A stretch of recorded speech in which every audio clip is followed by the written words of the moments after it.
Welcome to crazy stories Telugu. మా videos నచ్చినట్లయితే వీడియోస్ని లైక్ చేసి కామెంట్ చేయండి. సబ్స్క్రైబ్ చేసుకోవడం మాత్రం మర్చిపోకండి. మరి మా తింగరి కోడలతో వచ్చిన తిప్పలేంటో చూసేద్దాం.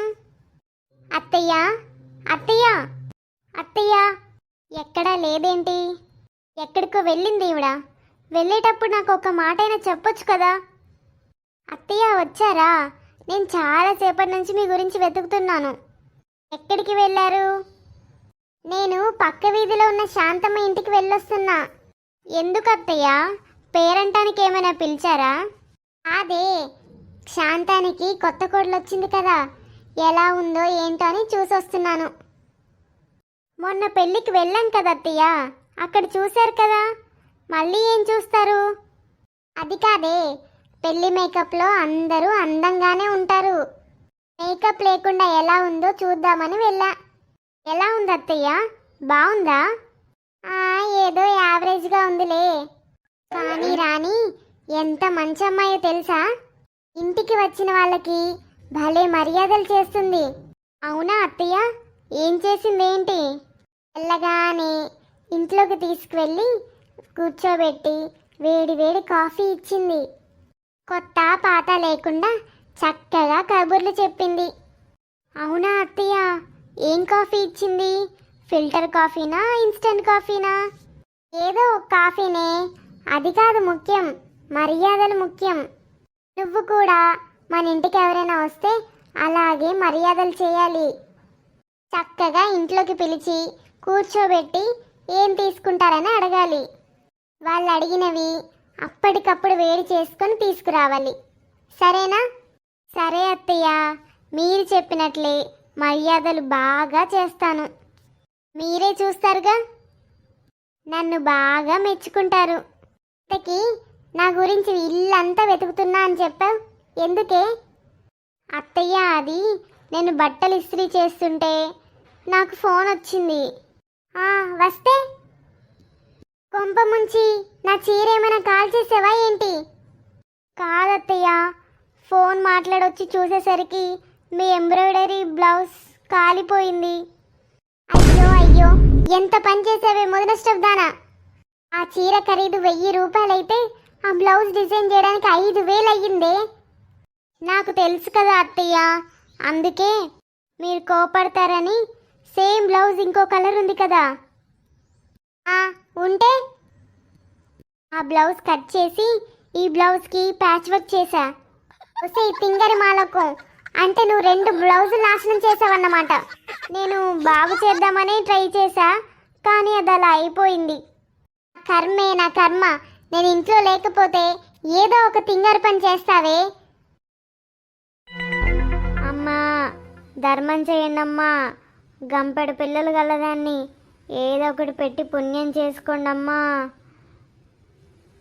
ధర్మం చేయండి అమ్మా. అత్తయ్య ఎవరింటికి వచ్చినా బాగా మర్యాదలు చేయమని చెప్పింది, లేకపోతే నన్ను మళ్ళీ తిడుతుంది.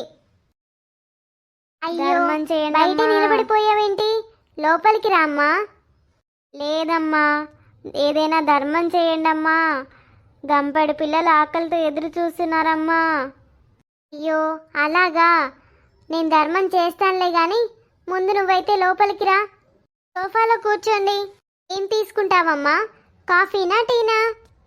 నేను కాఫీ టీ తాగనమ్మా. కొంచెం బూస్ట్, హార్లిక్స్ ఇవ్వమ్మా.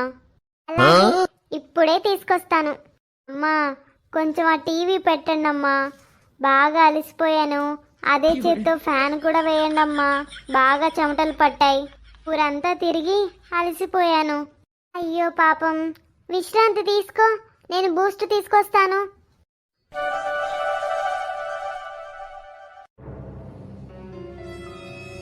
ఏయ్, ఎవరు నువ్వు? అక్కడే ఆగు. సరాసరి లోపలికి వచ్చేస్తున్నావు. అసలు నువ్వెవరివే? నా నట్టింట్లో నా సోఫాలో కూర్చొని నన్నే ఎవరని అడుగుతావా? బయటికి పోవే ముందు. అమ్మా, నన్ను కొట్టొద్దమ్మా. నమ్మగారే ధర్మం చేస్తా లోపలికి రాని తీసుకొచ్చారమ్మా. నా తప్పేమీ లేదమ్మా. దానికి ఎలాగో బుద్ధి లేదు. నీ బుద్ధి ఏమైంది? ఇది రమ్మంటే వచ్చేస్తావా? అత్తయ్య ఆగండి ఆగండి, మర్యాద మర్యాద. మర్యాద నీ బొంద. అసలు దాన్ని కాదే నీకు 4 తగిలించాలి. అత్తయ్య వద్దత్తయ్య కొట్టకండి. ఇవ్వండి అత్తయ్య పేపర్లు. రేపటి నుంచి పేపర్ ధర కూడా పెరుగుతుందట. అందుకే 10 రోజులకు సరిపడా 10 కాపీలు తెచ్చాను. ఒసేయ్ నీ తెలివి తెల్లారినట్టే ఉంది. ఒకే పేపర్ 10 కాపీలు ఎందుకే? డబ్బంతా నాశనం చేస్తున్నావు కదే. మీరే కదా ఎక్కువ తెస్తే డబ్బు ఆదా అవుతుందన్నారు. ఎక్కువ తెస్తే ఎందుకు తెచ్చావంటారు, తీసుకురాకపోతే ఎందుకు తీసుకురాలేదంటారు. ఇచ్చి రోజు నన్ను తిట్టడం మీకు అలవాటైపోయింది అత్తయ్య. వాణి చూడు ఏం తెచ్చాను. ఏంటత్తయ్య అది? ఇది బట్టలు ఉతకడానికి వాడే లిక్విడ్ డిటర్జెంట్. కొత్తగా మార్కెట్లోకి వచ్చింది. చాలా ఖరీదు. ఒక్క చుక్క వాడితే చాలు బట్టలు తలతల మెరిసిపోతాయి. అవునా? దాని మీద ఎలా వాడాలో రాసింది. సూచనలు చదువుకొని అలాగే వాడు. చాలా పొదుపుగా వాడాలి సుమా. అలాగే అత్తయ్య, సూచనలు బాగా చదివి అలాగే వాడతాను. ఏంటి ఏదో పరాపరా సౌండ్ వస్తుంది? ఏం చేస్తుంది తింగర్ది? వెళ్ళి చూద్దాం. ఏం చేస్తున్నావే? అయ్యో అయ్యో బంగారం లాంటి బకెట్ కోసేస్తున్నావేంటే? అత్తయ్య నేను డబ్బా మీద ఉన్న సూచన ప్రకారమే చేస్తున్నాను. దీని మీద సగం బకెట్ నీళ్ళల్లో కలపాలని రాసింది. మన ఇంట్లో సగం బకెట్ లేదు కదా, అందుకే ఈ బకెట్ను సగానికి కోస్తున్నాను. నా కర్మ. నిన్నని ఏం లాభమే? నిన్ను తెచ్చిపెట్టిన నా కొడుకునానాలే. రాని వాడి సంగతి చెప్తా. వాణి ఇక్కడ పెట్టి నా చీర కనబడట్లేదు. నువ్వేమైనా తీసావా? నేనది కట్టుకొని పెళ్లికి వెళ్ళాలి. తెలుసత్తయ్య, ఈ చీర తలతల మెరవాలని కొత్త డిటర్జెంట్తో ఉతికాను. ఉతికిన చీర మళ్ళీ ఎందుకు ఉతికావే? సరేలే నా కర్మ. ఆరిందేమో తీసుకురా. అలాగే అత్తయ్య, ఇప్పుడే తీసుకొస్తాను. అయ్యో ఈ చీర ఇంకా ఆరలేదే. బయట ఎండ కూడా రావడం లేదు. ఐడియా, కొంచెం వేడి చేద్దాం, త్వరగా ఆరిపోతుంది. ఏదేనా చీర త్వరగా ఆరిపోతుందని వేడి నీళ్ళలో వేసి వేడి చేస్తున్నాను. నా కర్మ. ఈ తింగరదానికి ఏం చెప్పాలి?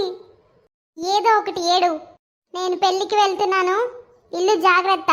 తలుపులు వేసుకో. ఎవ్వరు వచ్చి తలుపులు తీయమన్నా తీయకు. చెప్పింది అర్థమవుతుందా? అలాగే అత్తయ్య. అయ్యో నా ఫోన్ మర్చిపోయానే. వెళ్ళి తెచ్చుకుంటా. వాణి తలుపు తీ. నేను తీయనత్తయ్య. ఎవ్వరు వచ్చినా తలుపు తీయొద్దన్నారు కదా. మీరు నన్ను టెస్ట్ చేయడానికి వచ్చారు కదా. చూసారా నేను ఎంత తెలివైందన్నో. మీరే వచ్చినా తలుపు తీయడం లేదు. సరే నువ్వు తెలివైన దానివే, బాగా తెలివిగల దానివి. తలుపు తీయవే తల్లి. అత్తయ్య ఈరోజు నన్ను బాగా మెచ్చుకుంది. ఈరోజు అత్తయ్యకి నేను బాగా తెలివిగలదన్నని అర్థమై ఉంటుంది. ఎలా ఉంది ఫ్రెండ్స్ మన వీడియో నచ్చితే తప్పకుండా లైక్ చేసి కామెంట్ చేయండి. ఇలాంటి కోడలు మీకు వస్తే మీరేం చేస్తారో చెప్పండి కామెంట్స్ లో. ఇలాంటి ఫన్నీ సందర్భం